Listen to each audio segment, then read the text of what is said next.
boss dito, ewan ko lang kung mag-a-agree kayong dalawa, boss, ha? Ako dito siguro, since si Team Cone, boss, may edad na eh, no? Let's face it, dalawa ng, card niyan, no? May ID na yan, may senior citizen pa yan. 'Di ba?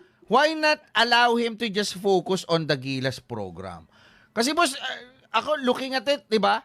Hindi na rin ganun kaganda yung performance ng Ginebra the past few conferences, the past few seasons, eh. 'Di ba? So why not allow other coaches to handle Ginebra and let just Team Cone focus on the Gilas program. 'Di ba? Lalo na yung Gilas po, may hawak diyan San Miguel na eh.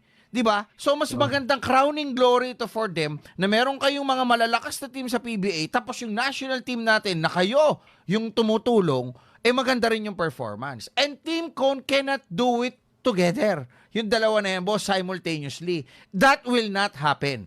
'Di ba? Kasi, boss, alam niyo naman si Team Cone, ano yan eh, hindi siya ikaw na nagsabi, boss Todo, hindi siya multitasker.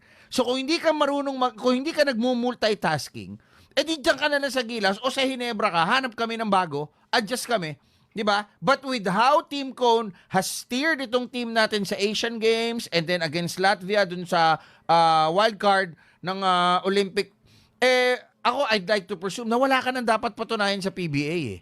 'Di ba? Ano ito? Nag-ahanap ka ng Grand Slam, nagkabulabog nga yung lineup ng Ginebra ngayon, boss eh. So mag-a-adjust na naman ng 2-3 taon yan bago umasa na naman ng Grand Slam ho yung Ginebra na yan kasi big man ho yung nawala.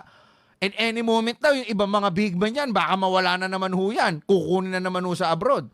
'Di ba? So ako dito, 'di ba, San Miguel should make the extreme sacrifice of just letting Cone coach one team, either Ginebra o Gilas. Pero in this case, dahil mag-a-adjust na naman yung national team natin, i-focus na lang natin sa Gilas Yumama. Kasi 65 years old din, boss eh. Hindi na niya kaya yung dalawang trabaho. 'Di ba? Kasi tayo nga, tayo dalawa, Boss Dodo, 42 years old. Si Boss Homer, 64. 'Di ba?